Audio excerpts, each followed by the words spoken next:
And welcome back to Pursuit of Happiness, and our special guest, Shawn Gray, actually had a little bit of your music there coming out of the bumper. So were you self-taught, or you learned off of albums, or did you take some lessons along the way, or maybe a combination of all? It's a combination of all. 16 and a half, I started playing guitar. I took 6 months of lessons at the Ontario Conservatory. It was you taught you like all the CCR greatest hits. Actually, it was that's where I started. Yeah, it was classical, and I was really learning theory. And at the point was it wasn't challenging me as a guitar player, because the teacher was one of those holding the stick and tapping on the paper saying 1 E and a 2 E and a, right. And it wasn't, and then I dropped that after 6 months.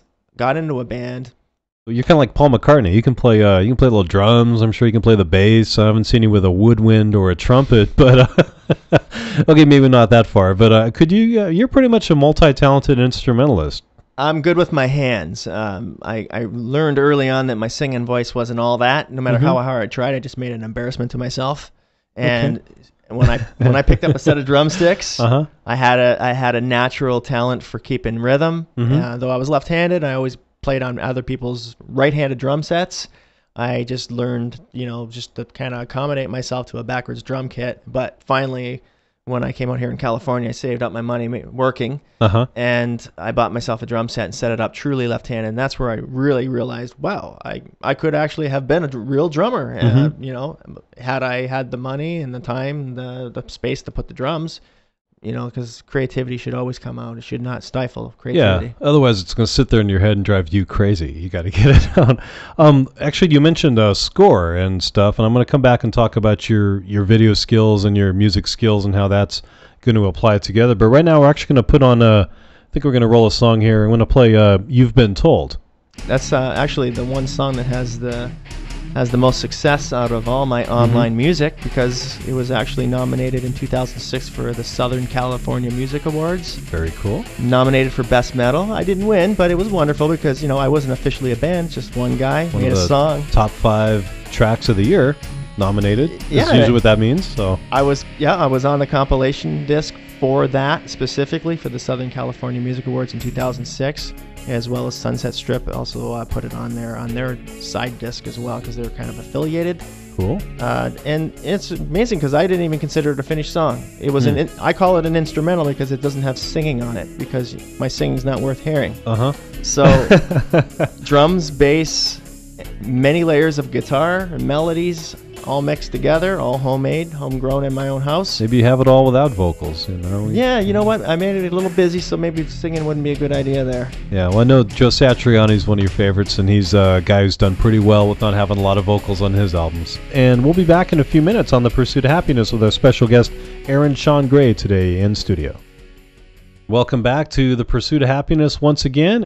You've been doing some film work, film scoring, video camera. You're pretty much like you need a film project. I think Shawn Gray is a good guy to call. I mean, you're easy to work with. Your photography sense is good, and knowing some photography myself, and knowing a little bit about what you do, I definitely see the skills and the fact that you have the creative ability plus the technical know-how.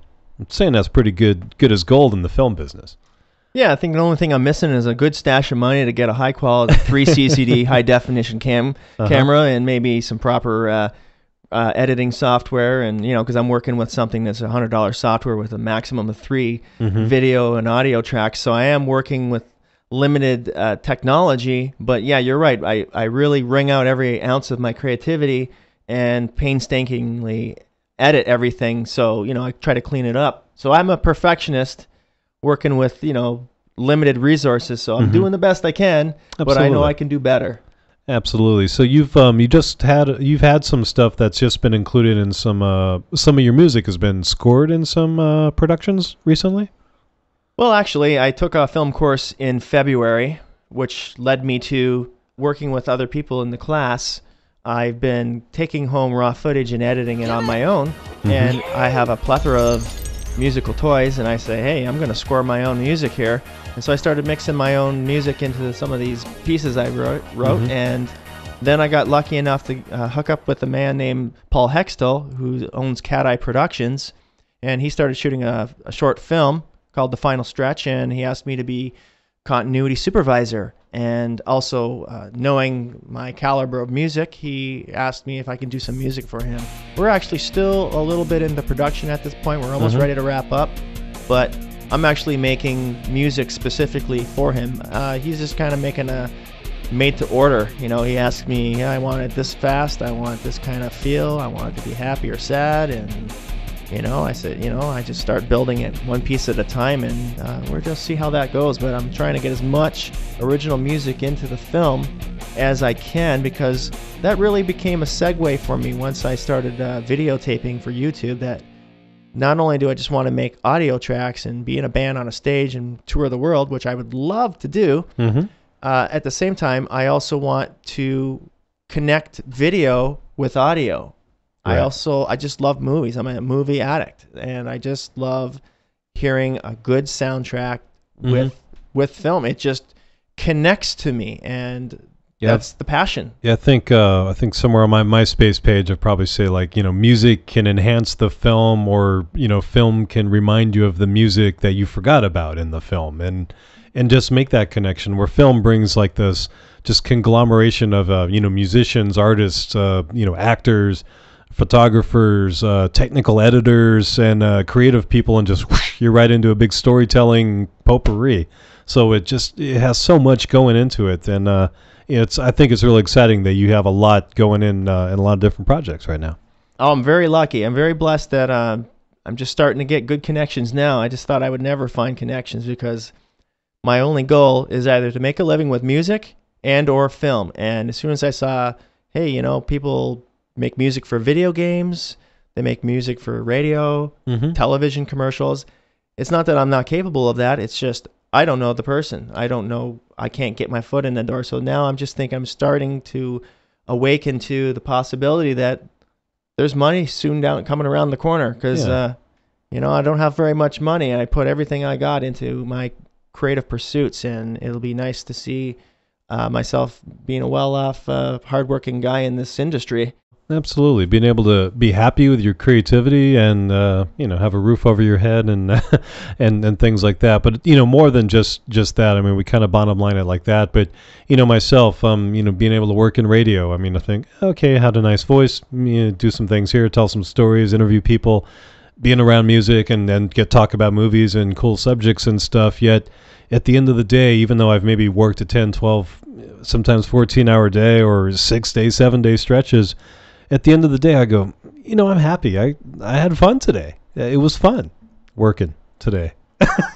Doing creative stuff. It's very fulfilling. You know, so I definitely get that, and see where where you're going with it. I think it's kind of tough from like being when you create the music as like music to when someone says, I need music for ... you know, like a wedding march, or a soundtrack to a movie, or two different maybe potential scores. Exactly. I mean, I love making a song format for a band, but what got me interested in films or working on scores in general was that I have a lot of creative ideas that just don't fit into the context of modern music, and you start to realize you're thinking outside of the box, and a lot of this stuff is going to make good background music to support the visuals. Yeah, and you know, why not? If you can eliminate a couple steps, you as the idea in my head, I see what I want to do video. Yeah, I just record it and put it all together, as opposed to, hey, I got to call my music guy. You know, where you might be the video producer, and your video, you know, your musician, or if you're the musician, you got something and you got to call the video guy.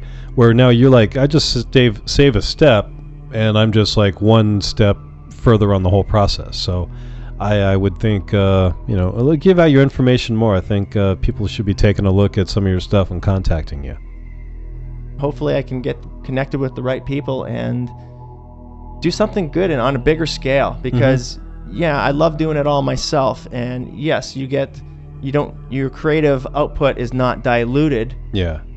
You don't lose track of where things are going with other people's input, but at the same time, you don't have the connections, you can't share their network to get things out there further than you can do on your own, because if you want to spend time on public relations, Mm-hmm. you're taking time away from your creativity. True. So I realize now that lack of time is the thing I suffer from most, second to lack of money. That's something that we're all in a big similar boat. All right, Aaron, Shawn Gray, thank you so much.